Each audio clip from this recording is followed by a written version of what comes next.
श्री कृष्ण जन्माष्टमी के इस पावन अवसर पर सभी देशवासियों को हार्दिक शुभकामनाएं। श्री कृष्ण जन्माष्टमी हिंदू धर्म के प्रमुख त्योहारों में से एक है, जो हर साल भाद्रपद मास की अष्टमी तिथि को मनाई जाती है। ये दिन भगवान श्री कृष्ण के जन्म की खुशी में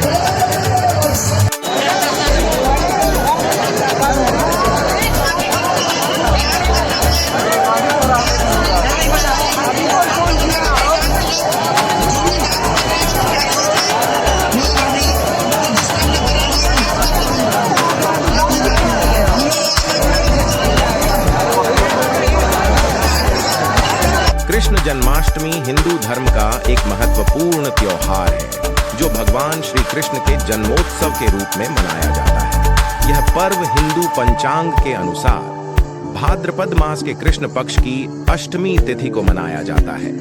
श्री कृष्ण का जन्म मथुरा में कंस के कारागार में हुआ था और उनके जन्म का उद्देश्य अधर्म का नाश कर धर्म की स्थापना करना था। इस दिन भक्तगण व्रत रखते हैं, भजन कीर्तन करते हैं और मध्य रात्रि को भगवान कृष्ण के जन्म की खुशी में मंदिरों में झांकियां सजाई जाती हैं। विभिन्न स्थानों पर दही हांडी प्रतियोगिता का आयोजन भी होता है, जिसमें मटकी को ऊंचाई पर लटकाकर उसे तोड़ने का प्रयास किया जाता है। यह घटना श्री कृष्ण की बाल लीला की याद में की जाती है, जब वे अपने मित्रों के साथ माखन चुराते थे। कृष्ण जन्माष्टमी का पर्व पूरे भारत में अत्यंत हर्षोल्लास और श्रद्धा के साथ मनाया जाता है। मथुरा, वृंदावन, द्वारका और मुंबई जैसे स्थानों पर इस त्योहार की विशेष धूम होती है। भगवान कृष्ण के भक्त इस दिन उनके बाल रूप का पूजन कर उनकी कृपा प्राप्ति की कामना करते हैं।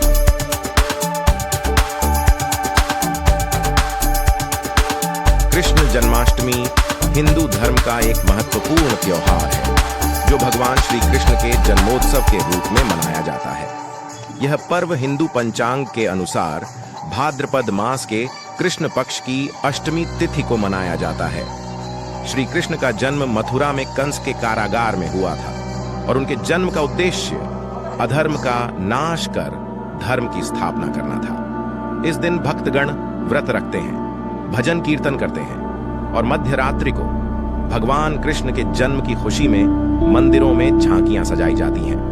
विभिन्न स्थानों पर दही हांडी प्रतियोगिता का आयोजन भी होता है, जिसमें मटकी को ऊंचाई पर लटकाकर उसे तोड़ने का प्रयास किया जाता है।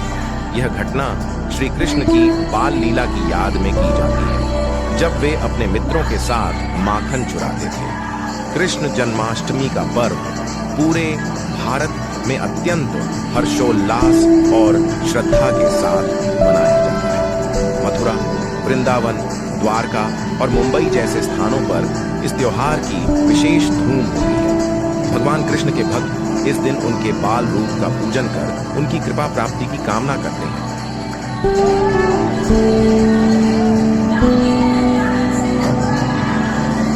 माखन चोर कृष्ण भगवान का एक अत्यंत प्रिय और प्रसिद्ध उपनाम है। ये नाम उनके बचपन की शरारतों और लीलाओं को दर्शाता है। भगवान कृष्ण का बचपन की शैतानियों में से एक प्रमुख घटना उनका मक्खन चुराना था, जिसे उनके इस उपनाम के माध्यम से व्यक्त किया जाता है। कृष्ण का ये बाल्यकाल की कहानी उनके जीवन की सबसे प्यारी और लोकप्रिय कथाओं में से एक है।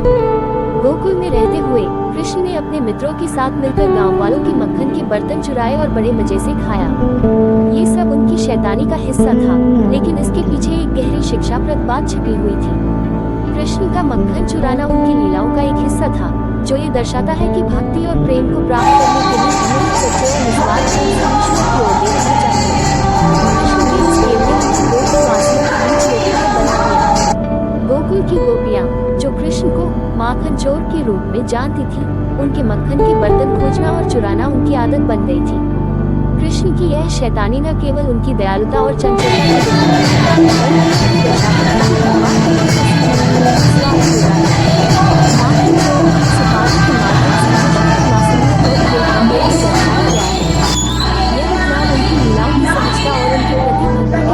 दर्शाता है। ये कहानियाँ और उपाधियाँ हमें ये सिखाती हैं कि भगवान के प्रति श्रद्धा और प्रेम को एक खेल की तरह भी अनुभव किया जा सकता है। कृष्ण के इस बालकपन की शैतानियों में कई शिक्षाएं छिपी हैं। वे हमें ये सिखाते हैं कि जीवन को आनंद और खुशी के साथ जीना चाहिए, बिना किसी जटिलता के। उनके इन लीलाओं से हम ये भी समझ सकते हैं कि ईश्वर हमारे जीवन में सरलता और प्रेम लाते हैं, और उनका प्रेम कभी भी किसी भी रूप में प्रकट हो सकता है। इस प्रकार माखन चोर कृष्ण का उपनाम केवल एक शैतान या खेल की बात नहीं है, बल्कि यह एक महत्वपूर्ण शिक्षा है, हमें जीवन की सरलता और ईश्वर के प्रति सच्चे प्रेम का अनुभव कराते हैं। श्री कृष्ण जन्माष्टमी के इस पावन अवसर पर सभी देशवासियों को हार्दिक शुभकामनाएं। श्री कृष्ण जन्माष्टमी हिंदू धर्म के प्रमुख त्योहारों में से एक है, जो हर साल भाद्रपद मास की अष्टमी तिथि को मनाई जाती है। ये दिन भगवान श्री कृष्ण के जन्म की खुशी में समर्पित है, जो धरती पर अधर्म और अन्याय के खिलाफ एक महत्वपूर्ण संदेश देने के लिए अवतरित हुए थे। श्री कृष्ण का जन्म सत्तापति कंस के अत्याचारों को समाप्त करने और धर्म की पुनर्स्थापना के उद्देश्य से हुआ था। भगवान श्री कृष्ण की लीलाएं और उपदेश आज भी हम सबके लिए प्रेरणा का स्रोत हैं। उनकी बाल लीलाएं, जैसे कि माखन चोरी, गोवर्धन पूजा और रासलीला, हमें जीवन के सही मार्ग पर चलने की प्रेरणा देती हैं। उनके जीवन के सिद्धांत सच्चाई, ईमानदारी और धर्म हमारी जीवन की दिशा तय करने में मदद करते हैं। श्री कृष्ण का जीवन केवल एक दिव्य घटना नहीं, बल्कि एक गहरा आध्यात्मिक और नैतिक मार्गदर्शन भी है। उनका भगवद गीता में दिया गया उपदेश जीवन के हर क्षेत्र में महत्वपूर्ण है। गीता के श्लोक आज भी हमें कर्म, योग और भक्ति के सच्चे मार्ग पर चलने की प्रेरणा देते हैं। इस शुभ अवसर पर हम सभी को भगवान श्री कृष्ण के आदर्शों को अपने जीवन में अपनाने की प्रेरणा मिलती है। हमें अपने कर्मों में ईमानदारी, अपने विचारों में पवित्रता और अपने संबंधों में सच्चाई को बनाए रखने का संकल्प लेना चाहिए। जन्माष्टमी की रात विशेष रूप से पूजन और उत्सव का समय होता है।